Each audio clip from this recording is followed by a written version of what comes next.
Welcome to Our Home Podcast. We're a family of 5 talking about our Christian faith from various different angles and perspectives, and sometimes we interview special guests. My name's Lindsay, but if this is the first podcast you're listening to, in other episodes you're also going to meet the rest of the family. That's George, Ethan, Jordan and Jessie.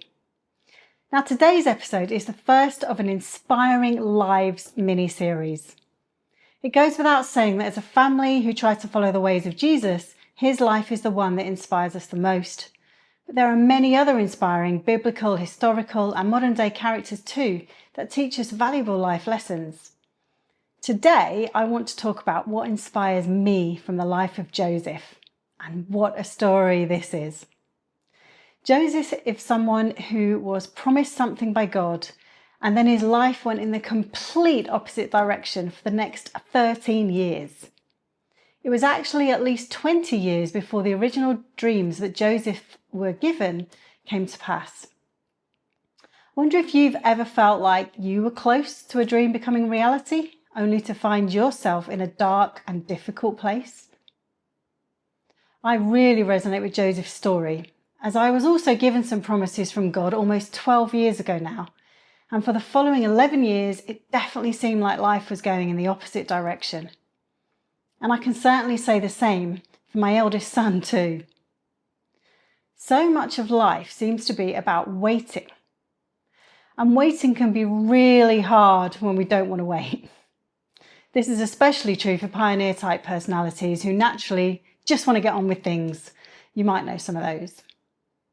Now, if you're a Christian listening, you're no doubt very familiar with the story of Joseph's life.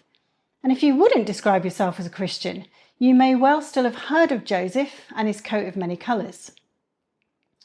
For those of you, though, who may not know this story, or who may have forgotten it, it takes up the last 13 chapters of the book of Genesis.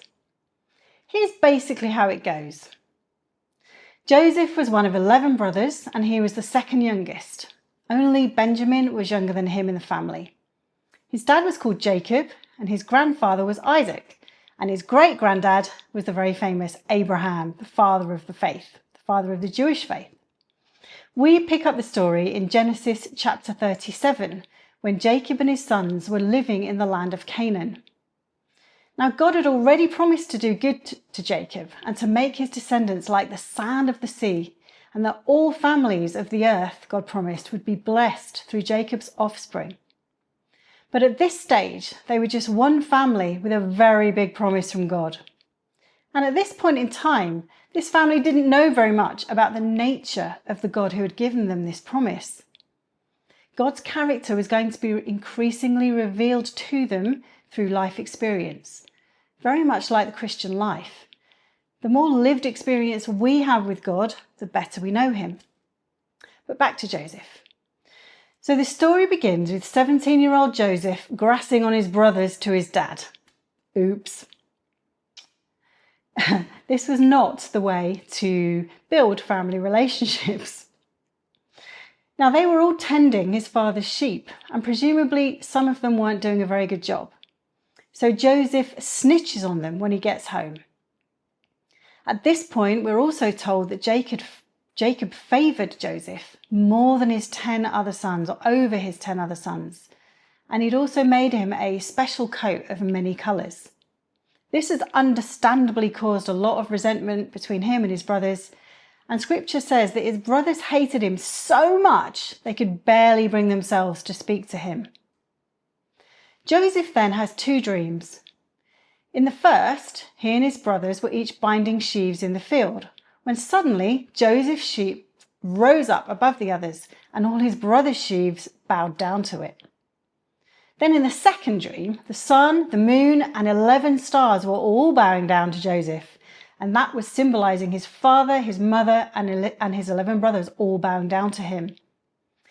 Now, instead of keeping these dreams to himself, Joseph told them to his brothers and his dad. Again, hardly the way to improve family relations. Now we know from the end of the story that the dreams were clearly from God, but that doesn't mean it was wise for Joseph to share them at that time. Sadly, as a result, his older brothers hated him even more, and all but Reuben plotted to kill him. Now, planning to murder your brother is a pretty extreme move, right? And it just shows where unchecked hatred and jealousy can lead. Wanting someone dead or at least completely removed from our lives is not a spiritually good place to be. Now, Joseph's brother Judah then thought better of actually killing Joseph, not least because he saw a way to make money from him, which killing him would not have done. So the brothers decided instead to throw Joseph into a pit. And then, when Reuben was not present, they sold Joseph to Midianite traders who were on their way to Egypt.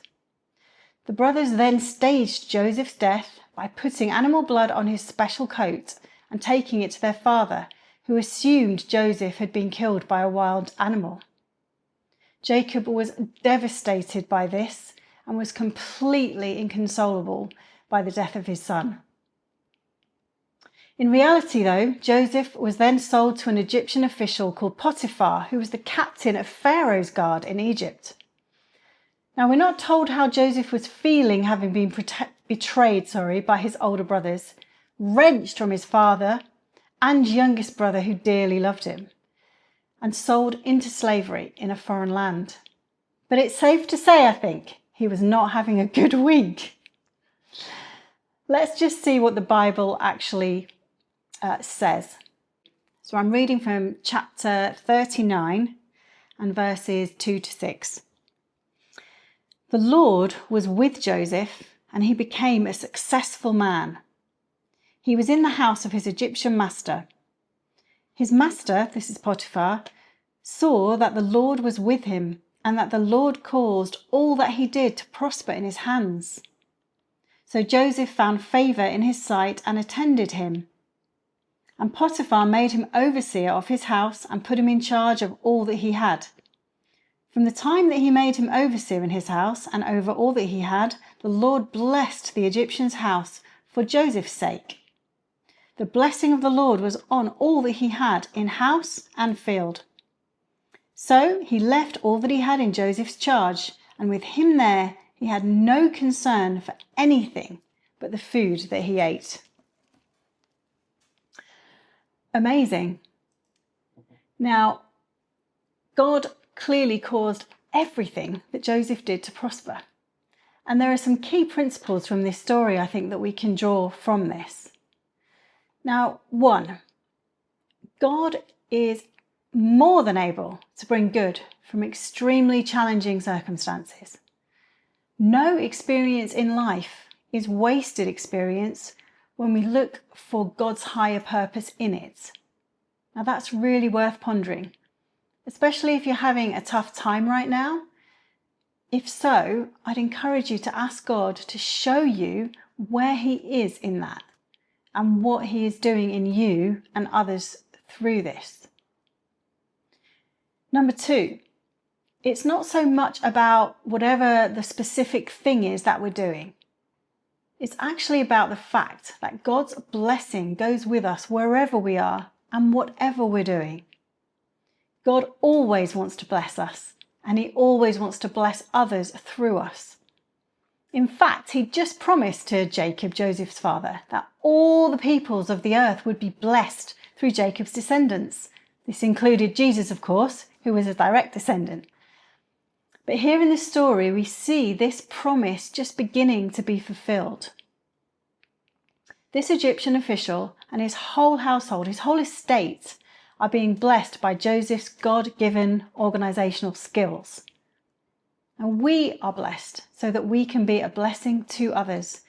And if we're Christians, so that people will see the favor of God on our lives and have the opportunity to come to know the source of our blessing, the source of our favor, the God of Joseph, who also came to earth as Jesus. Same God. Number 3, God is able to promote us and increase our level of influence regardless of our situation. Joseph was only 17 or 18 when he was sold to Potiphar.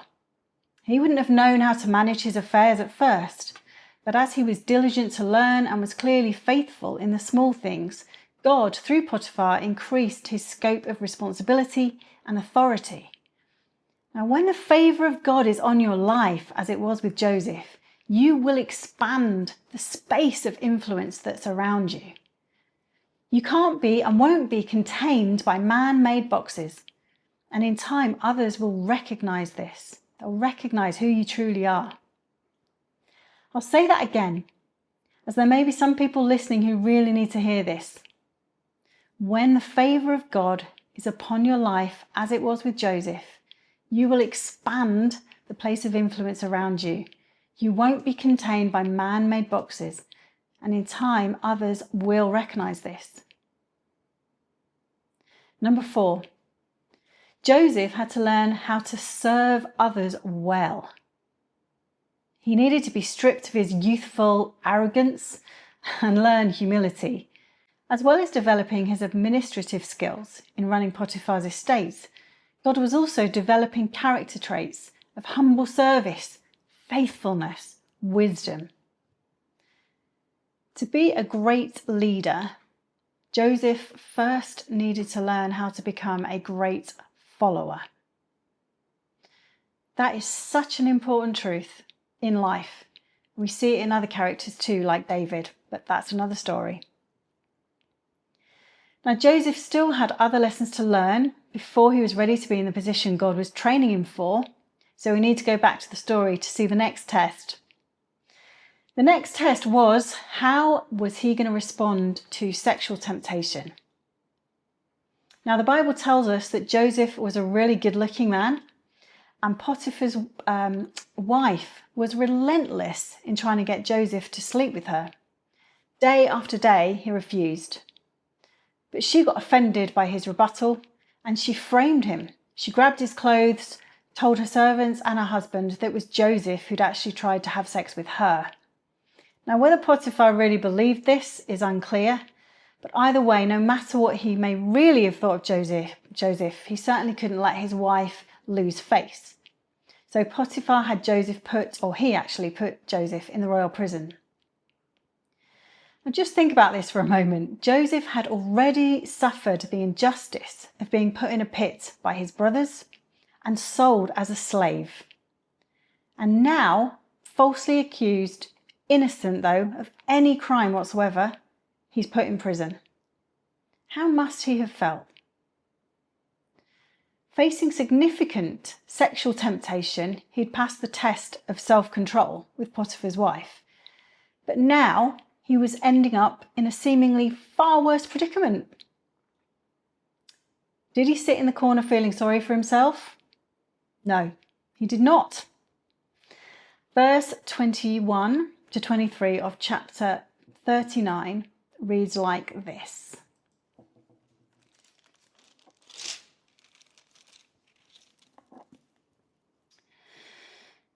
But the Lord was with Joseph and showed him steadfast love.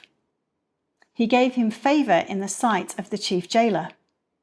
The chief jailer committed to Joseph's care all the prisoners who were in the prison, and whatever was done there, Joseph was the one who did it. The chief jailer paid no heed to anything that was in Joseph's care because the Lord was with him, and whatever he did, the Lord made it prosper. So here we have a repeated theme, don't we? Everything that Joseph did prospered. We've read that before. Once again, the chief jailer had given Joseph responsibility to care for all the prisoners, just like Potiphar gave Joseph authority over all his estate.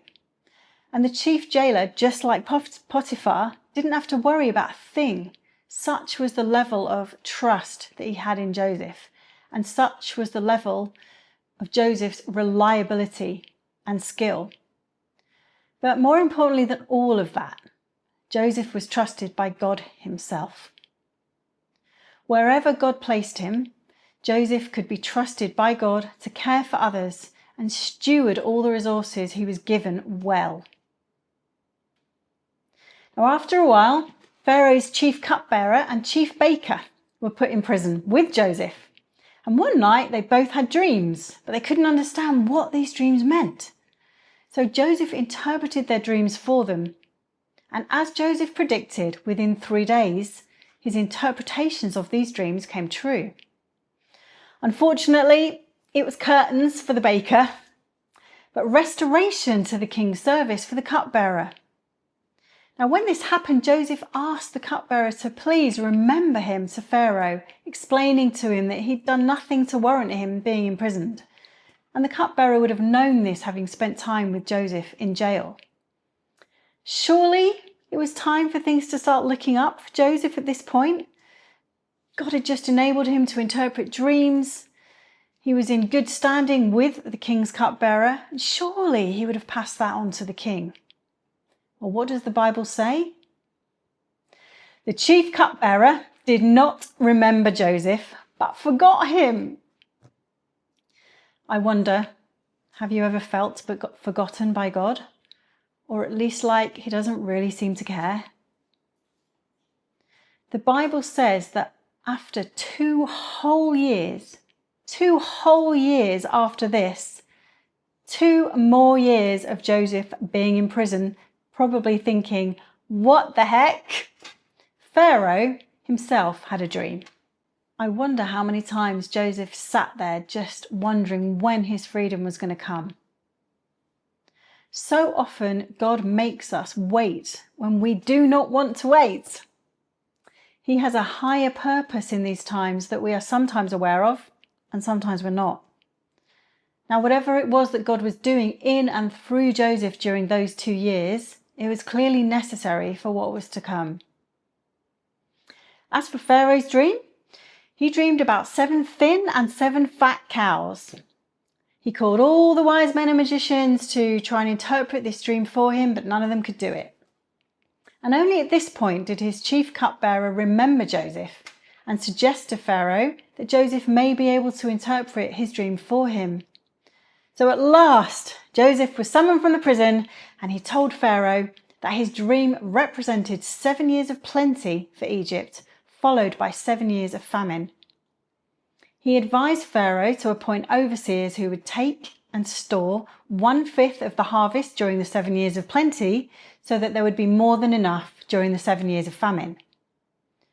Now, Pharaoh recognized God's wisdom in Joseph and clearly thought he was the man for the job. More than that, Pharaoh set him over all the land of Egypt. All the land of Egypt. He gave him his own signet ring and said that going forward, nothing would happen in Egypt without Joseph's say-so.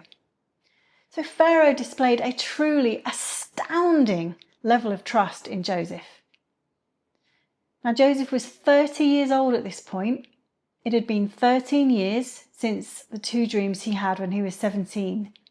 But it was going to be at least another 7 years before he would see these dreams being fulfilled. So Joseph, who is now married, spent the next 7 years gathering the grain in Egypt in preparation for the famine that he knew was to come. And in the 8th year, there was famine, not just in Egypt, but in every country. So Joseph then had to open all the storehouses, and he was able to sell grain to the Egyptians who needed it. When they ran out of money, they gave Joseph their livestock and then their land. And Joseph allowed them to keep 4/5 of all the harvest from their land, and 1/5 of the harvest was given to Pharaoh. In chapter 42, we read that Israel, along with the rest of the world, were in famine. And so Jacob sent his 10 sons from Canaan to Egypt to buy grain. Obviously, they were going to come to buy grain from Joseph, who was in charge of all the distribution. But unsurprisingly, when they get there, they do not recognize Joseph at all. He's now 20 years older, dressed in Egyptian finery and speaking through an interpreter. Joseph doesn't reveal his identity at this first visit, but it says in the Bible that Joseph was reminded at that moment of the dreams he had dreamed about his brothers and family 20 years earlier. He is overcome with emotion when he learns that his father and his brother Benjamin are still alive, and so he finds a way to get his brothers to go back to Israel and then return again, first with his younger brother Benjamin and then with his father Jacob. Only when they return with Benjamin does he reveal his true identity to them. They are so stunned they can't even speak. Now, I don't have enough time today to cover this very touching part of Joseph's story, where he's reunited with his family, relationships are restored. But I'd really encourage you to read these chapters 43 to 46 if you want to find out for yourself what happened. I do, though, want to quickly read what Joseph says as he tells his brothers who he is, and also what he says when they ask for his forgiveness after his father Jacob has died. So I'm going to read from chapter 45 and chapter 50.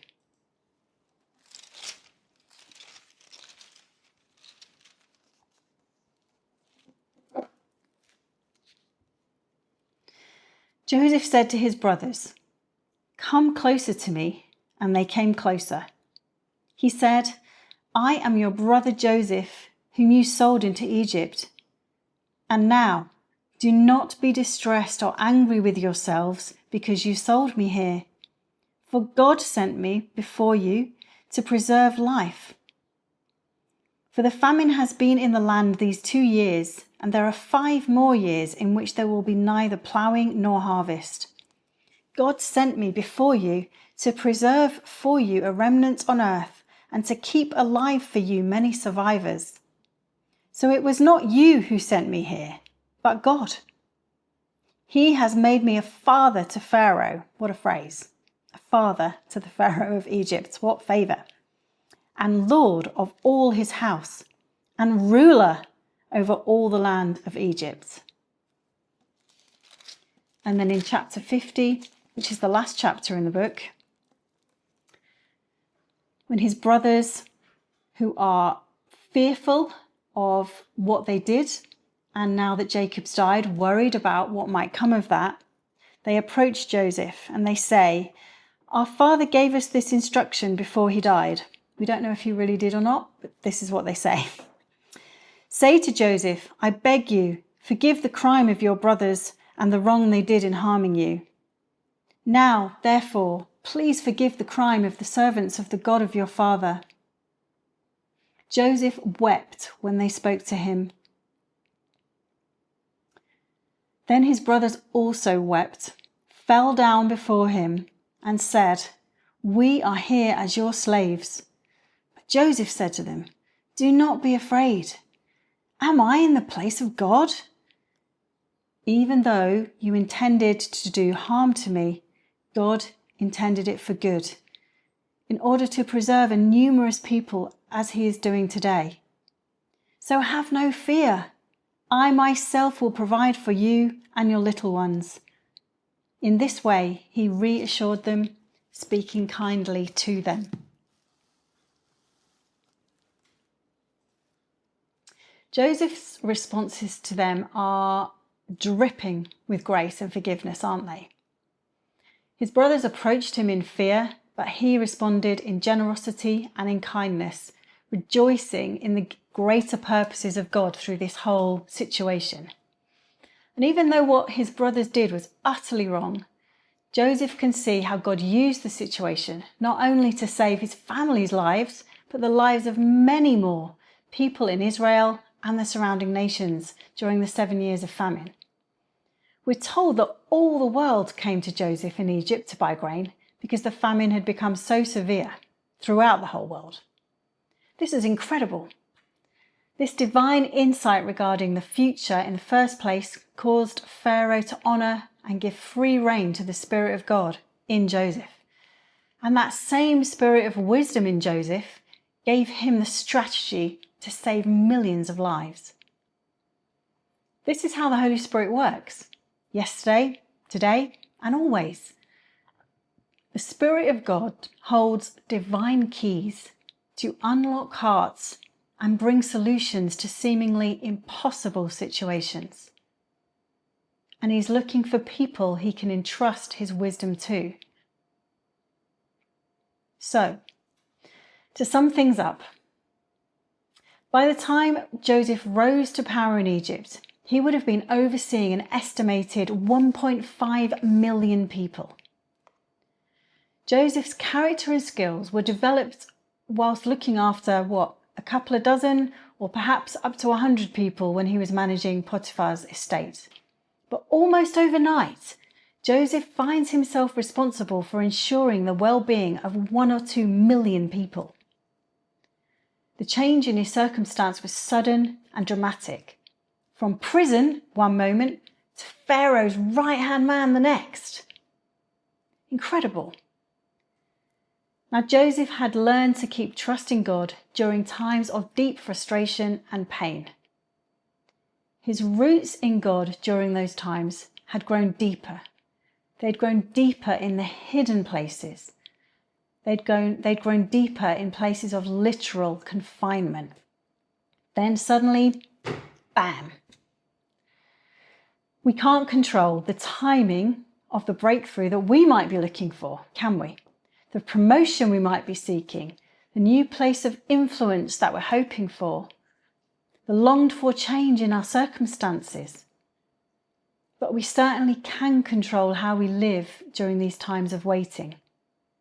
We can choose to embrace and look for the purposes of God in the season that we're in. And for those of you who have a higher than average call on your life, involving significant responsibility, God will want to do a deeper than average work in you to enable you to carry that responsibility well. This is so important. I've said to my sons many times, never let your gifting take you where your character cannot sustain you. It's not about how we start. It's also about ending well. Tall buildings will fall without deep, strong foundations. Resilience can only be built through enduring hard times, and patience can only be developed through learning to wait when you really don't want to. These are all kingdom principles that apply to life, whether you're a person of faith or not. And that's why the story of Joseph inspires me so much. Personally, I'm still waiting for what I believe are God's dreams to be fulfilled in our family and our ministry. Based on what's been spoken many years ago, I only see in part. And over the years, it sometimes felt like life has been going in the absolute opposite direction to what seems to have been promised, as was the case with Joseph. And I have definitely failed the wait patiently test on numerous occasions. However, I do still trust that God has the big picture. And whilst I don't know the specifics of how or when things will happen, I still believe. I really hope that Joseph's life also inspires you not to give up, but to wait patiently for whatever is still to come in your life, whilst allowing the Spirit of God to do all that He wants to in and through you. That's all I wanted to say about the life of Joseph in the time that we have. Thanks so much for listening. We'd love it if you would follow our podcast on Instagram and TikTok, or subscribe for free on YouTube or Spotify. We also have a Facebook group, Our Home Community, where we share things that inspire us. We'll let you know about the latest podcasts that are coming up. And if you'd like to, it's also a chance to connect with us more personally. Until next time though, thanks for listening again. God bless.